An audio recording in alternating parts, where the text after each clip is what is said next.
Hello students, welcome back to the second video in this series of 5 lecture videos on XML. So in this video we're going to look at the structure of an XML file. So XML, we have declarations. It's in a tree hierarchical structure. Also contains roots, elements, and attributes.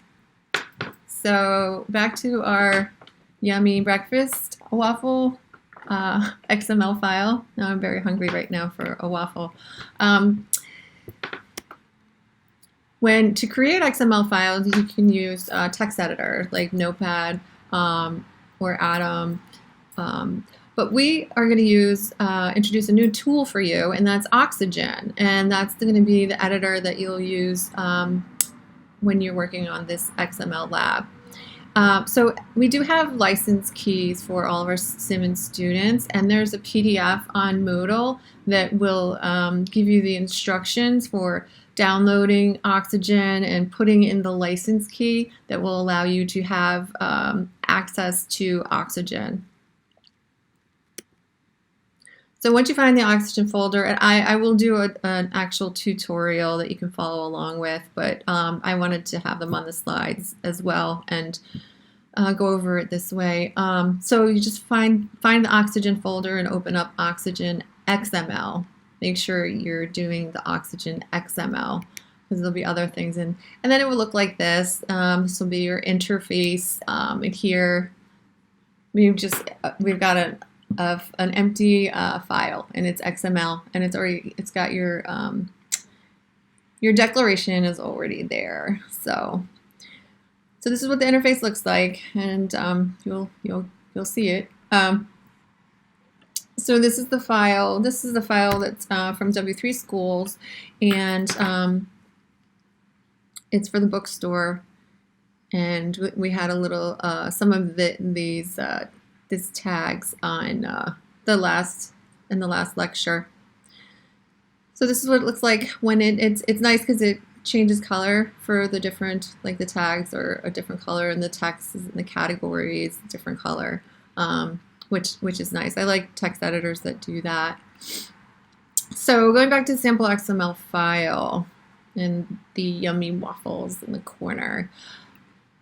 This is their XML declaration, and this is, as I mentioned earlier, this is just like the HTML. We have a doc type, and it's HTML. So this is just telling you that this is an XML document, and it contains the version number, what version we're using, and then the character encoding. That's just the characters that are represented in the file, and this UTF is represents most known languages.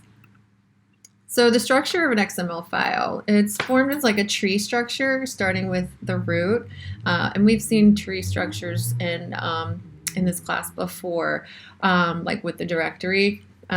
So basically you have a root element. In this case, it's the breakfast menu. So the root element, there's one root element per file, and you open that immediately after the prologue, so it would come right underneath. Similar to what you do with HTML, you have HTML opening tag, and then you have your closing tag. So this should seem a little familiar to you. And then you have the child elements underneath the root elements, and this is the whole tree structure. So food would be a child element. And then you have another child element, another type of food, another food menu item. And there's also grandchildren and subchildren. So we have name would be a child of the book and the subchild of bookstore. So the elements are the base of XML. They define the metadata and provide space for the content. Elements have tags with the beginning and ending, and the elements must be closed. Again, all of this should be a little familiar to you after having worked with HTML. So again, the user elements, or the XML elements, are user defined. So title, sticker, these are all defined by the users. The closing tag names must match exactly, and that includes capitalization, as I mentioned earlier. You have to, XML is very picky about capitalization, being consistent. So the rules for naming XML elements, it's case sensitive again. Make sure you pay attention to that. Must start with a letter or an underscore. You don't want to use numbers or special characters. And that's pretty good practice for most files, and it can't start with XML. Do not use that as because that won't work. And no spaces. So, and you can it can contain letters, digits, hyphens, underscores, periods, and or non-English letters. Attributes. So category is an attribute. So the category here is cooking. Language is also an attribute.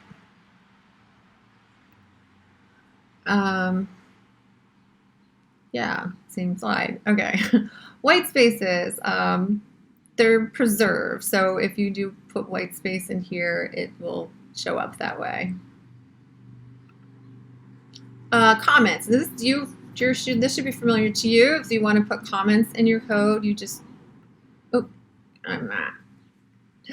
This is the opening comment tag, and this is the closing comment tag.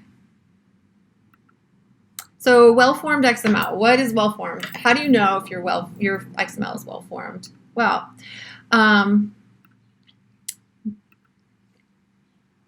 this is well-formed. There's we don't see any errors or anything telling us it's not. But if it's not,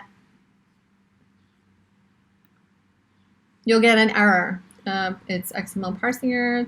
These don't match, mismatch. So there's a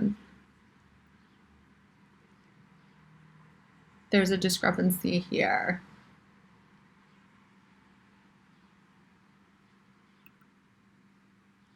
Firefox did not handle it. Okay, so a good thing, the Oxygen program, it can catch some errors. And so you see down here, it says open quote is expected for attribute category. So this will help you when you're working on your lab and you see like these little squigglies or something, and then there's an error message on the bottom. Read the error message, and that'll help you figure out where your bugs are and what you need to fix in order to make your XML file well-formed.